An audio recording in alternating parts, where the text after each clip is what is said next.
Guys, Jeremy here at mywaymfg. We're going to take a little drive in Eliza. I want to look at something. I'll show you guys what it is.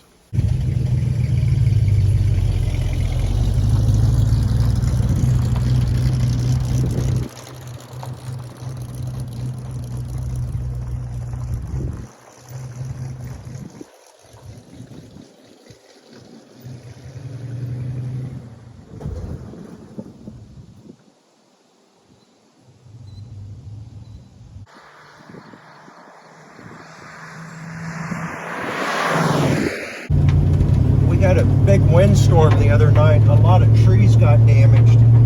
My son Colton, he spent the whole weekend cutting up trees.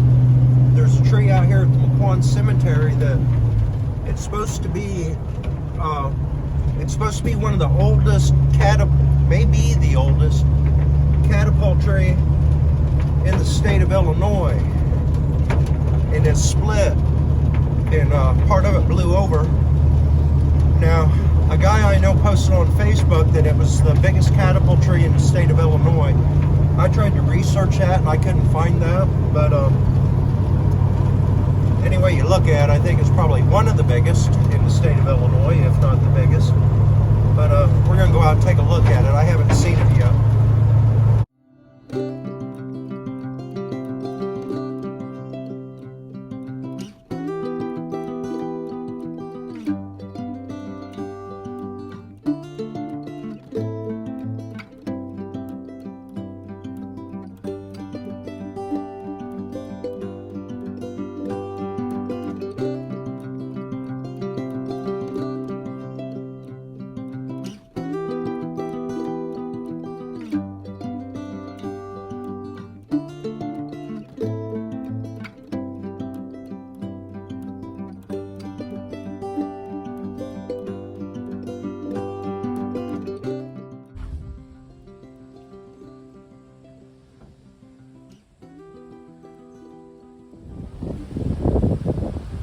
I don't know what the diameter of the base of that tree would be. It's quite big.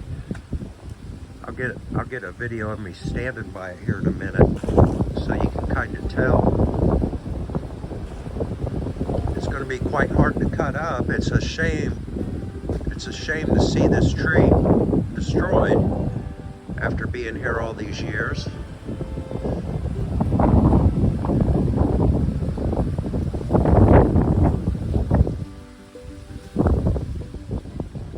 Looks like it had some bug damage, kind of hollowed out.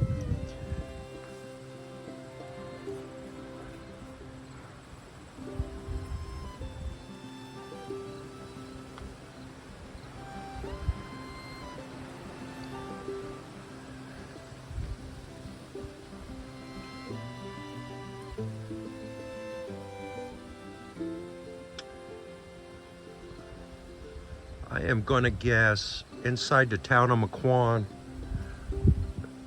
we probably had about 20 trees we lost. Colton started working with a crew on a Friday afternoon and worked all through Sunday. And it was our town carnival happening this weekend.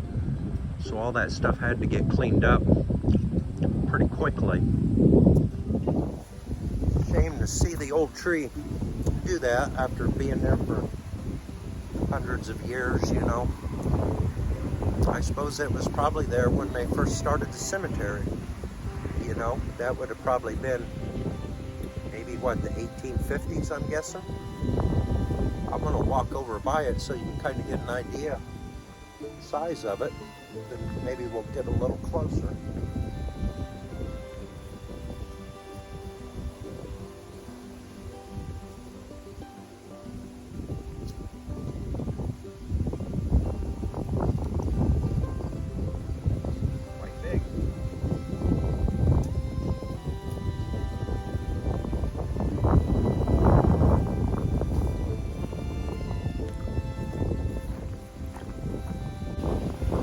We're going to jump in the car, head back to town.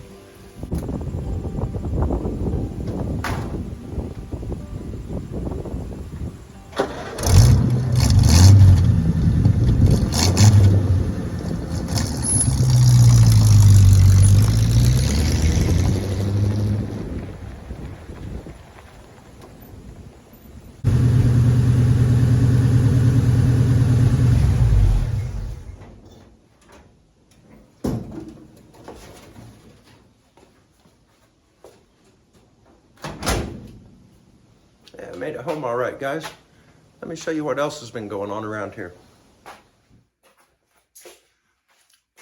Just looked at the odometer on that India 2-to-1 speedometer, and it is reading 225 miles. So that should equate to about 450 miles. That's how far we've driven the car since pulling it out of the garage at the other house this spring. 450 miles. If you've been following along with all the videos, you've heard me say when I bought the car, it wasn't running when I first went over to look at it, and the points had opened up and wouldn't close. Brian and I took the distributor off, and we got it working good enough. I got it home, drove it what little bit I did last fall, but I could tell it was holding back, like the timing was retarded. And then you guys watched a video where I took the distributor off, got the points in there a little better, those cheap Chinese points, and I got the timing set really well. And the car ran perfect. You couldn't have asked for it to run any better, but I always figured those points probably weren't going to stay there.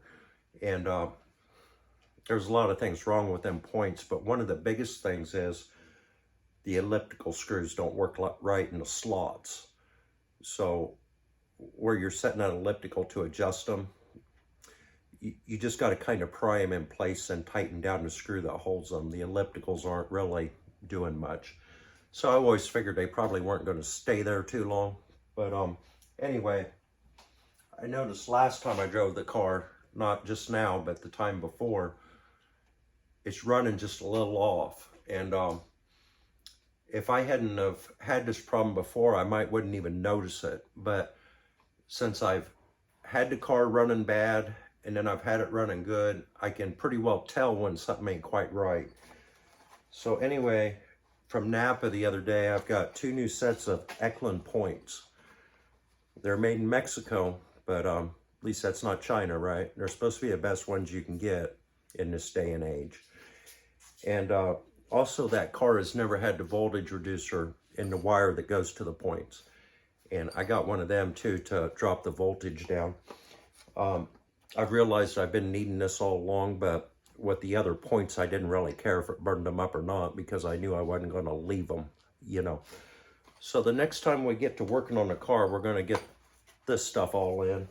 And after we do, I don't think I will ever have to touch distributor again. I'm hoping. Right, guys? Hoping.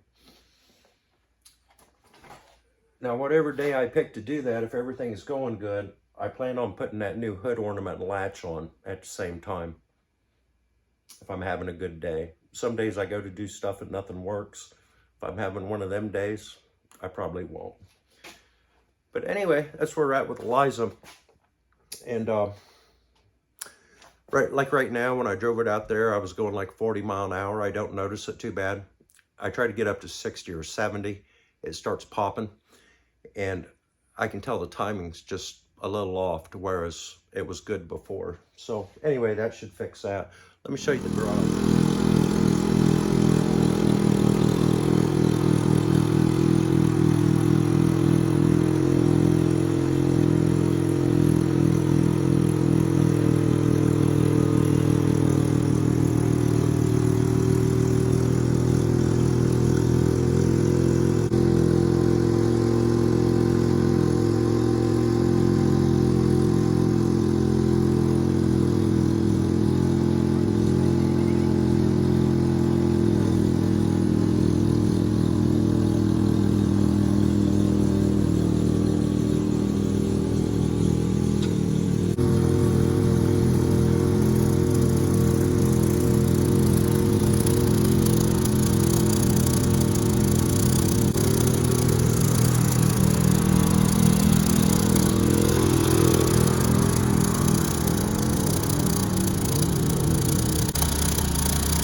Putting up boards today.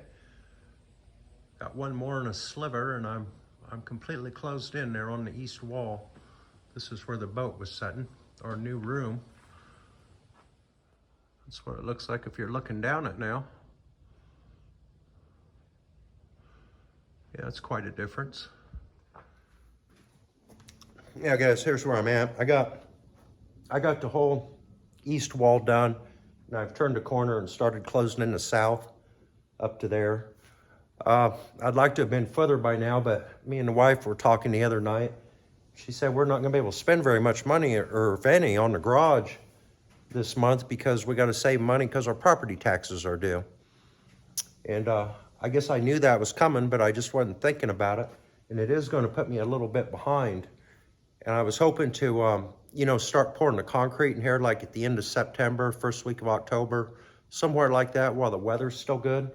The concrete guy that's going to be helping me, he came down the other day and we looked at it together. I said, I'm still planning on doing that. We're just going to have to see how the money holds out and what kind of time frame I have left, you know, because yeah, I'm in a standstill right now until I can get some more money. And I would love to be in this situation like those big YouTubers where every time I put out a video, I make several $1,000s. But the way it is, every time I put out a video, it costs me a couple $100s. Most generally, I got to buy something to work and make the video.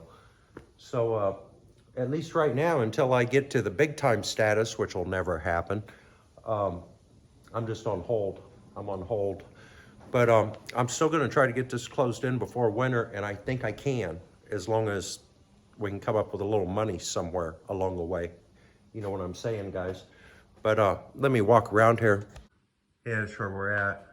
About to that center post where we left off. And we just got to finish closing in that wall there. This is of course, the extra bay that we put in. It's where the boat used to sit. In the end, it's going to be the tool room.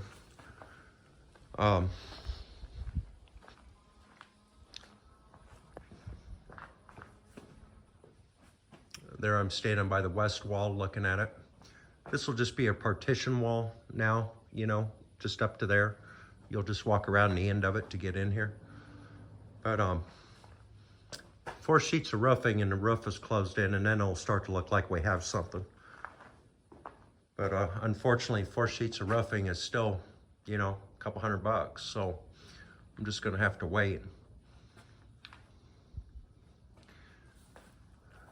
And then this over here is pretty well all framed in, just waiting on insulation. That's where we're at with that, guys. And yeah, not as far as I'd like to be, I guess, but progress just the same. Anyway, guys, that's where we're at with everything. I think that's going to do it for me today. Just waiting on some money to roll in so we can continue forward. And when winter gets here, we'll be back to 2 videos a week, I'm sure, because nothing else to do, right? Anyway, I want to thank all you guys for following along. Thanks for watching the videos. Please like, comment, share, subscribe, all them things. And we'll catch you on the next one. Later. Jeremy.